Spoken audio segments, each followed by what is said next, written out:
Hello, আসসালামু আলাইকুম। সবাই কেমন আছেন? আশা করি সবাই অনেক ভালো আছেন, সুস্থ আছেন। তো আমি এলিজা, আমি অনেক ভালো আছি, সুস্থ আছি। আজকে আপনাদের মাঝে আরেকটা নতুন রেসিপির ভিডিও নিয়ে আসছি। তো ভিডিওটা সবাই সম্পূর্ণ দেখবেন, একের প্রথম থেকে শেষ পর্যন্ত দেখবেন। তো শুরু করি ভিডিওটা। তো চলেন, আমি কি রেসিপি বানাই সেগুলো আপনাদেরকে দেখাবো, আসেন। এই যে দেখেন, আমি কতগুলো পুঁটি মাছ নিয়ে নিছি, এগুলা তো এখানে পুঁটি মাছগুলো ভাজা বানাবো সেই জন্য রাখছি। আর এদিক দিয়ে ছোটো মাছ আছে, তো ছোটো মাছ দিয়ে আমি লতা দিয়ে রান্না করব। এই দেখেন, লতা গরম পানি দিয়ে ভিজিয়ে থুইছি, ভিজিয়ে রাখা আছে, এখন রান্না করব। তারপরে আছে পেঁয়াজ কুচি, আর লতার সাথে একটা ধুন্দল দিয়ে দিব, সেই জন্য সব কিছু কাটা রাখা আছে। এখন এদিক দিয়ে কড়াইটা গরম হয়ে গেছে, আমি তেল দিয়ে নিতেছি মাছ ভাজি করার জন্য। তো এখানে আমি মরিচের গুঁড়া দিয়ে দিলাম, তারপরে দিয়ে দিলাম হলুদের গুঁড়া, দিব অল্প জিরার গুঁড়া, দিয়ে দিব স্বাদ মতো লবণ। তো এখন মাছগুলা ভাজি করে নিব। তো এখন মশলাগুলা ভালোভাবে মাছের সাথে মিক্স করে নিব। মিক্স করে ওইদিকে তেলটা গরম হয়ে গেছে, তেলে দিয়ে দিব।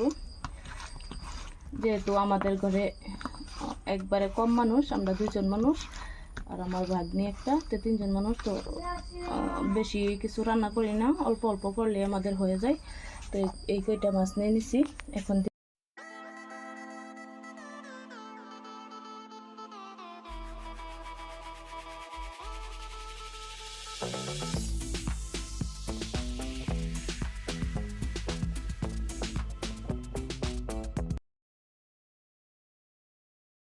ভাজি হওয়ার জন্য ঢাকনা দিয়ে অল্প সময়ের জন্য ঢাকনা দিয়ে ডেকে দিব।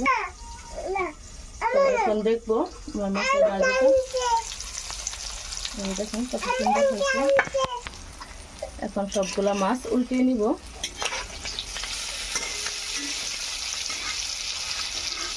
মচমচিয়া পুঁটি মাছের সাথে গরম গরম ভাত খাবেন, অনেক মজা লাগে, বুঝছেন।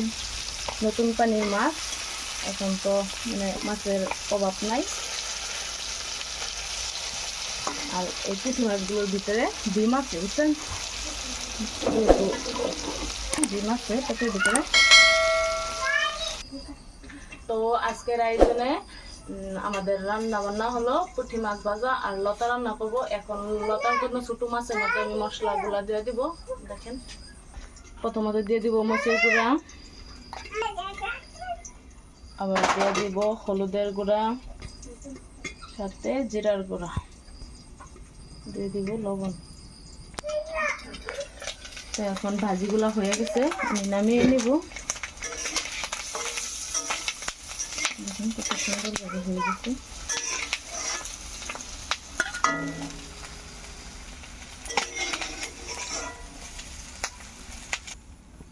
তো মাছের ভাজিগুলা হয়ে গেছে। তো ওই দিক দিয়ে কি করা, এতে আমি লতাটা রান্না করে নেব, সেই জন্য পেঁয়াজ কুচি দিয়ে দিলাম, অল্প তেল দিয়ে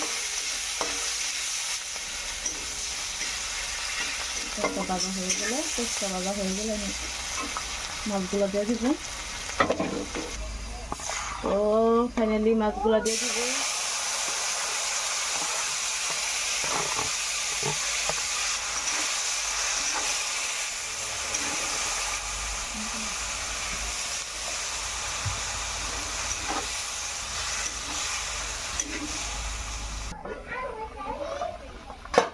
ফাইনালি আমার মাছ মজানো হয়ে গেছে। দেখেন, একসাথে পানি দিয়ে দিয়েছিলাম। আমি কীভাবে লতা রান্না করি সেটা আপনাদেরকে দেখাইতেছি।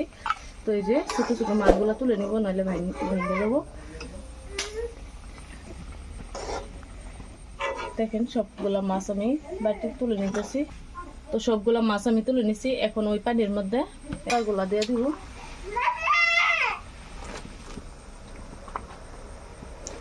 লতা আর ধুন্দল একসাথে দিয়ে দিব,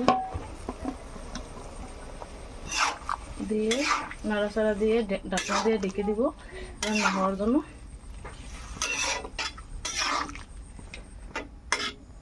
তো আসেন দেখি আমার সবজিটাকে কেমন হলো। ওয়াও, দেখেন সবজিটা প্রায় হয়ে গেছে। এখন আমি মাছগুলো আবার উপরে দিয়ে দিব, যেহেতু সবজিটা একেবারে শুকনা শুকনো করবো। লতা দিয়ে ছোটো মাছের রান্না। মাছগুলো উপরে আবার দিয়ে দিলাম।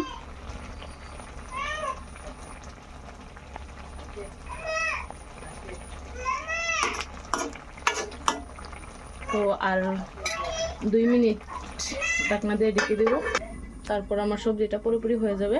তো 2 মিনিট পর